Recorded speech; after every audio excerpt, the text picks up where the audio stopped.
हमनी के संस्कृति, हमनी के संस्कार सदा रहे हमनी के साथ।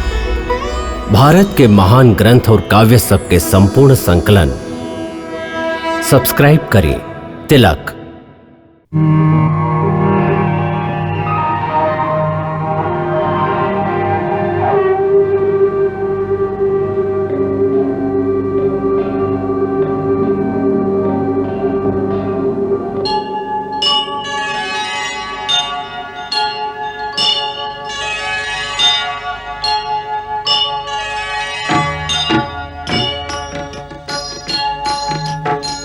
सीताराम चरित अति पावन, मधुर सरस अरु अति मन भावन।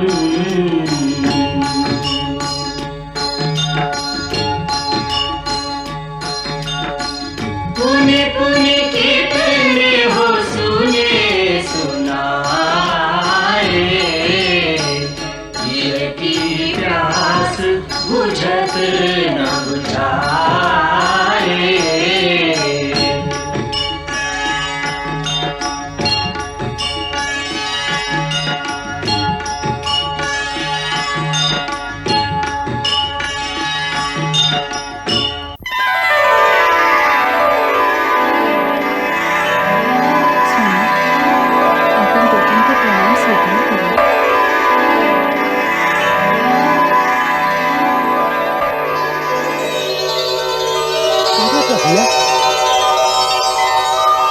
लक्ष्मण, जैसे सीता की आवाज सुनाई पड़े।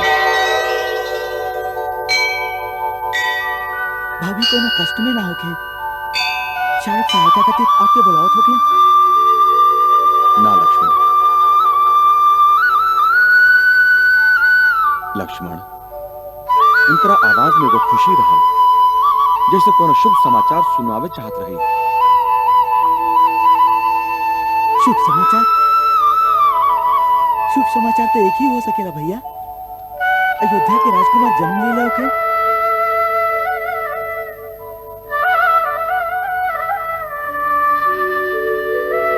संभव बा तो भैया कल ब्राह्मण के दान देवे के चाहिए।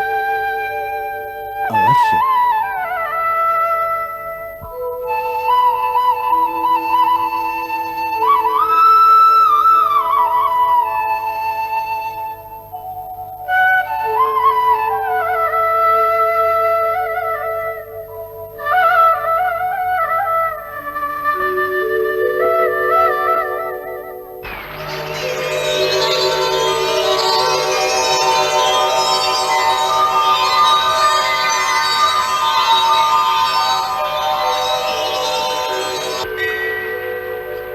कुमार शत्रु, तुहार कुल हमेशा ऋषियन के सहायता के लिए बा।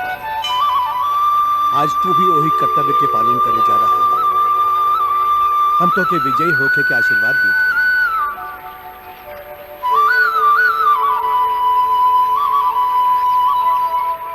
तुहार विजय यात्रा सुखद और सफल हो।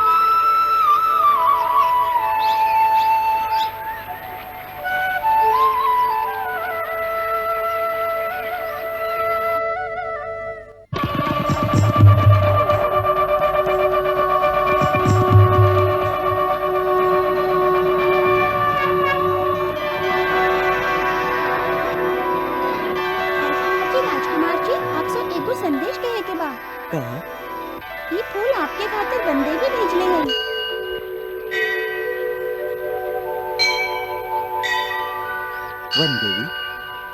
वन देवी के? वो है वो दोनों कुमारन के माई।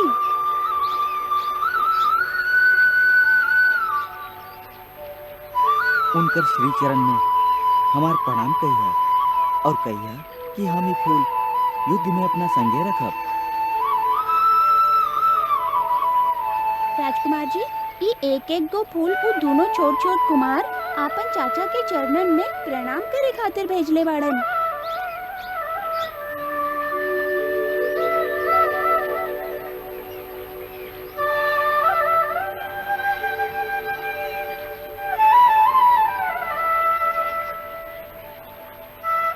ऊ दोनों के हमारा आशीर्वाद दिया और कहिया कि ऐसन वीर बनस कि एक दिन अपन चाचा के भी हरा देस।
सेना नायक, अब यहाँ से सेना के बड़ा सावधानी से आगे बढ़े के चाहिए। ई जरूरी बा कि लवणासुर के एह बात के सूचना ना होके के चाहिए कि अयोध्या के सेना पश्चिम की ओर बढ़ रहा है। ऊ चौकन्ना हो जाई, फिर युद्ध रास्ता में ही छिड़ जाई, जैसे हमारा उद्देश्य पूरा ना हुई। ऐसे सेना के प्रमुख मार्ग छोड़ के वन के भीतरी मार्ग से आगे बढ़े के चाहिए। आप अपन सभी गुप्तचरन के अलग अलग मार्ग से आगे भेज दी और यदि कहीं कोनो ऐसा बात देखी तो वही समय हमके सूचना दी। जे आज्ञा महाराज। कुछ गुप्तचर जे वन प्रदेश के जानकार बाड़न उ सेना के संगे मार्गदर्शन खातिर चलें, जैसे हम लोग सीधे महर्षि च्यवन के आश्रम तक पहुंच जाएं। तब तक हमार पता लवणासुर के ना चले के चाहिए।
बंदी लोगों के उपस्थित कही जाए।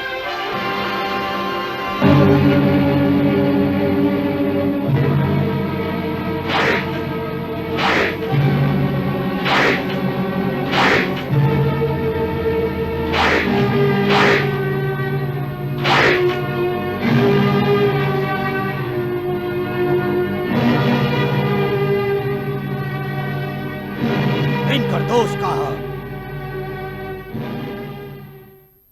महाराज, हमके सूचना मिलल रहे कि राज्य के पूर्वी सीमा पर कुछ ऋषि लोग एगो बहुत बड़ा यज्ञ के अनुष्ठान कर रहल बाड़न, तो हमार सैनिक लोग वहां जाके यज्ञ के विध्वंस कर दिहलन और इस सभी के बंदी बना के दरबार में ले आइलन, जैसे आप इनका उचित दंड दे सकें।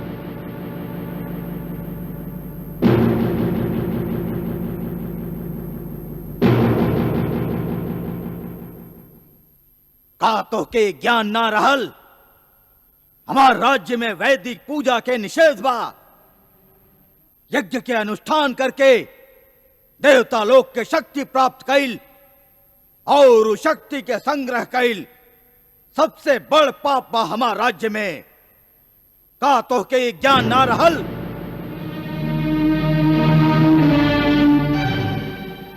फिर ही पाप करे के साहस कैसे कैला तू? कैसे? पाप हम लोग ना कैनी, पाप तू करत तड़ा राजन। हम लोग के धर्म के मार्ग में बाधा डाल के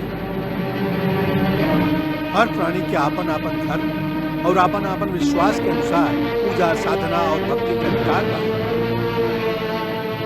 वही तरह हम आपन आध्यात्मिक उन्नति खातिर यज्ञ आदि द्वारा साधना करें, जैसे हम लोग आध्यात्मिक शक्ति प्राप्त करें और जेकर सहायता से हम भगवान के दर्शन करें। कौना भगवान के दर्शन कई चाहता रहा? इस राज्य के अंदर एक ही भगवान रहेलन और वह लौड़ासुर।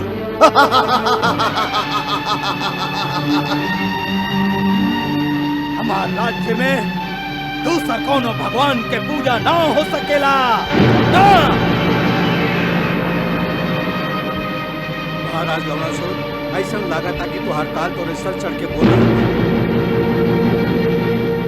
काहे कि जब प्राणी के अहंकार इस सीमा तक पहुंच जाला कि वो अपना आप के भगवान समझे लागेला, वह ओकर अंत समय होला।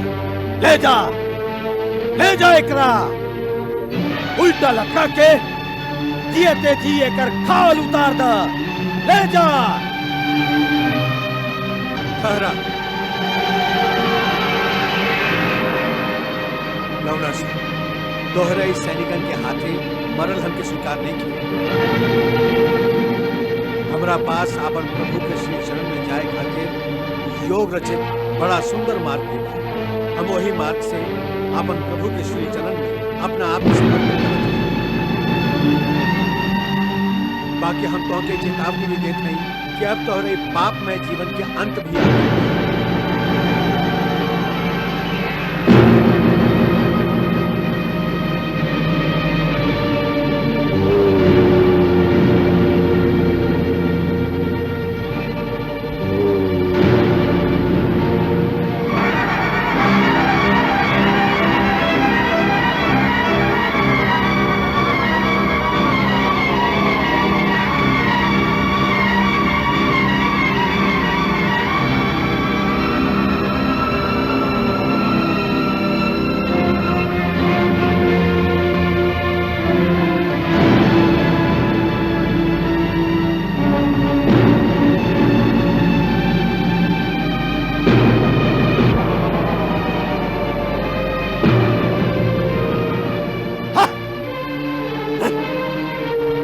ले जा लोग के और सबके कारागार में डाल दा।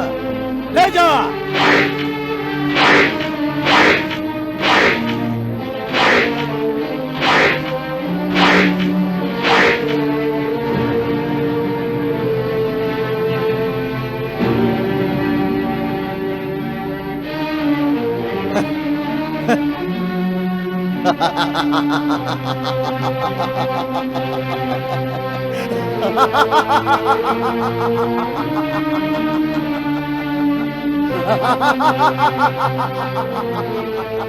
महाराज, यह चौन ऋषि के आश्रम है। सेना इहे वन में डेरा डाली। जय आज्ञा।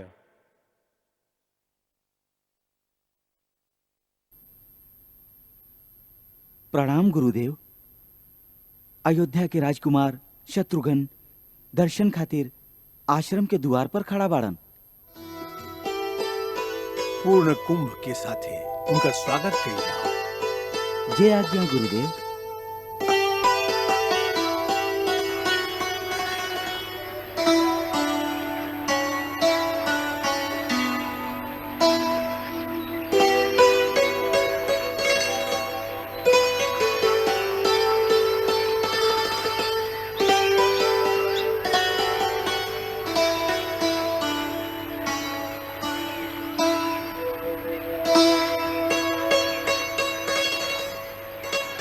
पधारी महाराज।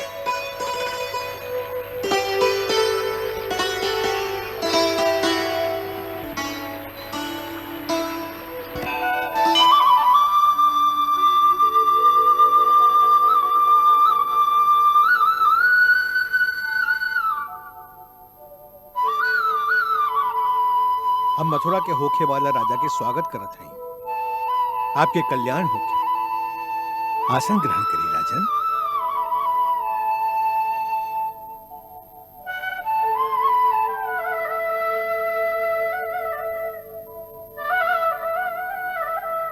अयोध्या में सब कुशल मंगल तबा ना? आपके आशीर्वाद से वहाँ सब कुशल मंगल बा। महाराज श्री राम आपके प्रणाम कहले हैं। वो तो स्वयं वंदनीय है। ये तो वहां के उदारता है।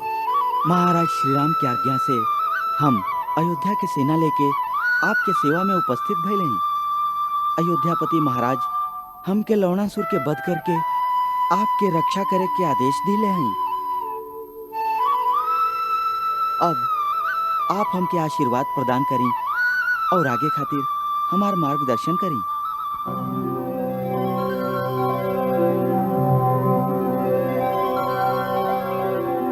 राजकुमार शत्रु रणनीति कहेली कि जौन शत्रु से युद्ध करे के हो ओकर बलाबल, ओकर सगरी शक्ति और निर्बलता के पहले अच्छा तरह से जान लेवे के चाहिए, तबे ओकरा पर आक्रमण करे के चाहिए। जे लवणासुर के संहार करे आप आइल नहीं, ओकरा समान दूसर वीर आज तीनों लोक में नहीं खे। ओकरा पास भगवान शिव के दिहल दिव्य त्रिशूल के ऐसन शक्ति बा जकरा सामने और कोनो अस्त्र सफल ना हो सके। लवणासुर में कितना शक्ति बा एकर अनुमान करावे खातिर हम आपके ही एगो पूर्वज से कथा सुनावत हैं। बहुत समय भाई अयोध्या में सूर्यवंश के ही आपके एगो महान पूर्वज राजा मानधाता राज करत रहे। वो परमवीर और महातेजस्वी राजा आपन पराक्रम और शूरवीरता से सगरे लोक में विजय पा ले रहा। अंत में अपन अपार कीर्ति और यश के बढ़ावे के लोभ में राजा मानधाता देवता के राजा इंद्र पर आक्रमण करे के निश्चय किया। वीर लोगन, आज सगरे संसार में ऐसन केहू नहीं खे कि तू लोगन के वीरता के सामने सिर उठावे के साहस कर सके। दोहार आक्रमण के वेग सहल देवता लोग खातिर भी संभव नहीं खे। ऐसे हम आज इंद्र पर धावा बोल के तू लोगन के स्वर्ग के अधिपति बनावे के निश्चय कर लेले हैं।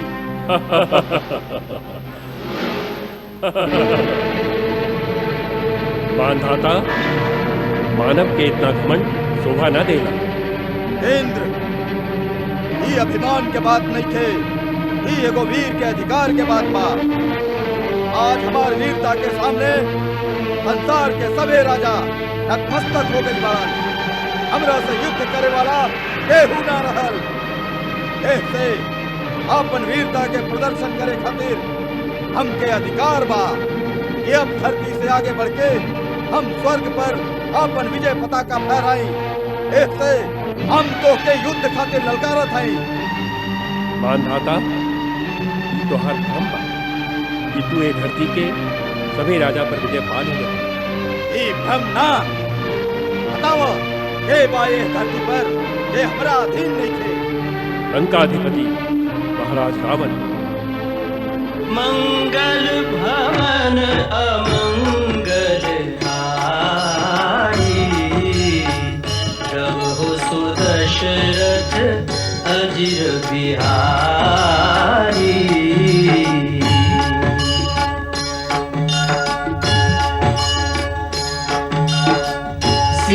सीताराम चरित अति पावन, मधुर सरस अरु अति मन भावन।